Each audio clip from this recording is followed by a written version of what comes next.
But right now, if we move on to sports in general, why not, he says. Why not? Um, Both the Yankees and the Red Sox keep winning. The Red Sox still have that 9-game lead over the Yankees, but the Yankees have increased their lead over the next closest wild card team to about 5 games now, with their third win in a row. And after getting swept by the Red Sox, they swept the White Sox, which we all pretty much expected to happen. And golf's final championship, major championship, comes up. The PGA Championship begins in earnest today. Of course, rounds 1 and 2, Thursday and Friday, rounds 3 and 4, Saturday and Sunday. And the cut will be made at the end of play on Friday to see who goes on. And some pretty big news out of the NCAA. They've got some hoop reforms that are coming up, where they're now going to allow, and this there's a lot I disagree with what the NCAA does and how they run their operation and how they make money off the kids and don't let the kids who really provide the funds for the NCAA to operate receive benefits. But now if you declare yourself for the draft and you're in college and you're not picked, you can go back to school. Your options are not closed. That's something that should have been around a long time. I never realized that wasn't around the minute you declared. Well, anyways, that's just my unbelievable take on the matter. But right now, let's bring him in. Mike Cozzi. Good morning, Mike. Good morning. So are we going to repeat your pick of the day for Saratoga? I'm going to give 2. Okay. We're going to start those right off now, right off the bat, before we get the other thing. Yeah, I started looking at the form when I got off the radio, and I'm like, wait a minute. This isn't today. Well, this is tomorrow's form. Well, to let you know how important it is, we had some people notify us via Well, email. I'm glad they're paying attention. That makes me feel good. All right. But I apologize, and I'm sorry for that. So let's go over the picks as it stands right now. Okay. I'm going to give 2 picks today, like I said. Well, first of all, we're going back to the second race. I like Free Kitty on the drop with Linda Rice, going back to the dirt and shortening up. Has the rail, should sit a nice trip, and for all the reasons I said yesterday as well, I like Free Kitty in the second race. That's the 1 horse in the second race. My other pick for today, the pick of the, you know what, I'll give you 3 today. How's that? All right. There's another horse I like as well. In the 6th race today, I'm going 1 mile and a 16th on the turf. It's an optional 80,000 claimer. I like the 7 horse, Aquaphobia. This horse is by Giant Causeway out of a Pussycat Doll mare. Pussycat Doll was a tremendous horse on this synthetic, and synthetic and grass are the same to me. Aquaphobia has 18 starts on the turf with 6 wins and hits the board 13 out of 18 times. Irad Ortiz gets the mount back. I like Aquaphobia in the 6th race. She's the 7th horse. He's the 7th horse. So in the 6th race, the 7 horse. And then another horse that I like today in the 8th race, the 2 horse, Goodbye Broccoli. This horse is in the New York Stallion Stake. This is a New York bred horse by Cosmonaut. 4 starts on the turf with 2 wins in a second. We'll sit right off the pace, make a little move for Saez. Saez won a few races yesterday. He's coming into today hot. So my 3rd pick for you guys, an extra bonus pick for my bonehead move yesterday. In the 8th race, I like the 2 horse, Goodbye Broccoli. All right. It's not broccoli like the food. It's spelled differently.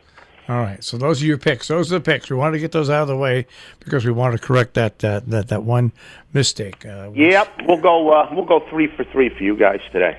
All right. We'll go on to other news. The Yankees and swept the White Sox, which we thought they would, as they should. Yeah. Yeah. That was good for them after getting swept by Boston to come back and beat up on the White Sox as they should, and now they move on to a series at home against Texas this weekend. So that's another series they should win. I was doing a little bit of math last night. If the Red Sox play 500 ball with 47 games left. They go 24-23. The Yankees have to go 35-14 to make up the 9 games.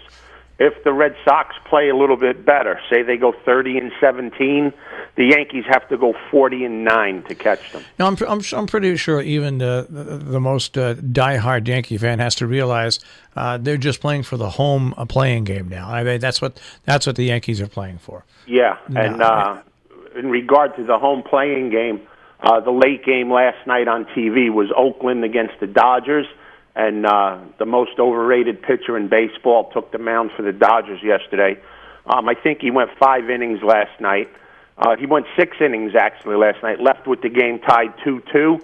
And the A's won the game 3-2, scoring runs in the bottom of the 8th. Some interesting stats that I saw last night when I was watching the game, because they show you a million of them, but some of them actually mean something. The Oakland A's have the second best bullpen in baseball in the innings from 7th to 9th statistically, and they have the best offense in baseball from the 7th to the 9th inning.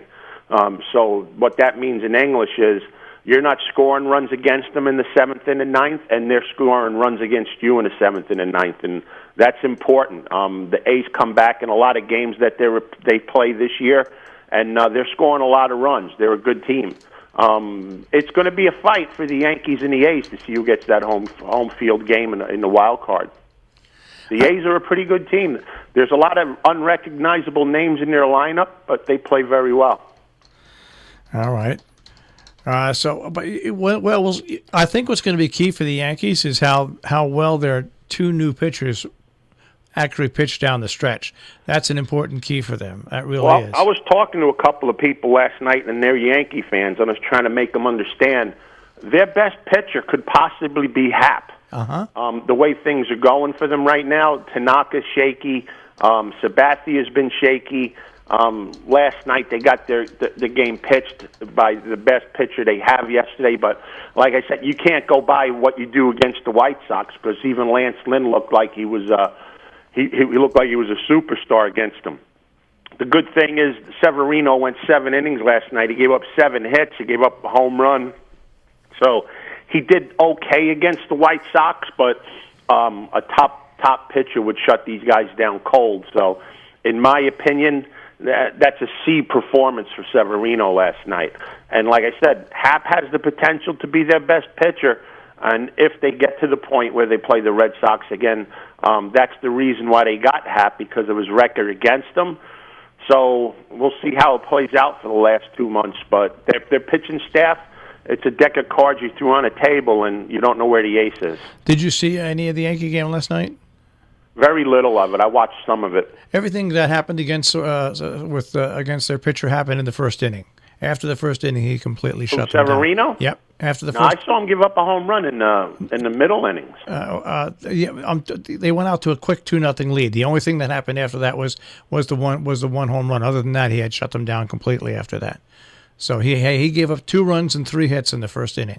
I gave up a home run in the first inning when I pitched a 1-hitter. I lost 1-0. That's not good. The runs you give up are the runs you give up. Yeah. Don't matter if they come in the beginning, the middle, or the end. No, I'm just saying that he settled down after. Yeah, he settled down. If you remember back to the playoffs last year, he got lumped up early. So. Yeah, but he had to settle down, because if he didn't settle down, he was really danger in extending his poor performance. Oh yeah. Yeah. So he settled down. The good thing for him is he pitched against the Sox. Yeah. The only thing, they were white, not red. Yeah. All right. Anything else in sports? Yeah, DeGrom finally got some runs. Yes, maybe that's the key for him. He needs to pitch in the afternoon for the Mets. The Mets hung up 8 runs yesterday against the Reds, and DeGrom hit a home run himself yesterday. No, he didn't hit a home run yesterday. The thing with him yesterday was he gave up a home run yesterday. It was the first home run he gave up since May. Do you know what his daytime ERA is, and when he pitches in the daytime? 1.76. Well, his yearly ERA is 1.77, yeah. So there's not much of a difference if he pitches day or night. He gave up 4 hits, had 10 strikeouts, 1 walk, and with the same people were having a discussion yesterday about DeGrom's chances of winning Cy Young. They don't think he can win. I said, let me tell you something. his record has nothing to do with it. If he finishes around 500 with his ERA and his strikeout to walk ratio and the hits that he gives up per inning, in my opinion, he's a shoo-in to win the Cy Young of the National League. Yeah, if he continues like he's going, absolutely. I don't think there's any doubt about it. No, he's 6-7. If he wins a few games and finishes up like 10-8 or 11-8 with his ERA and all the rest of the numbers that he has, I mean, who's better than him? No one. Yeah, no one. Not in the National League. Yeah.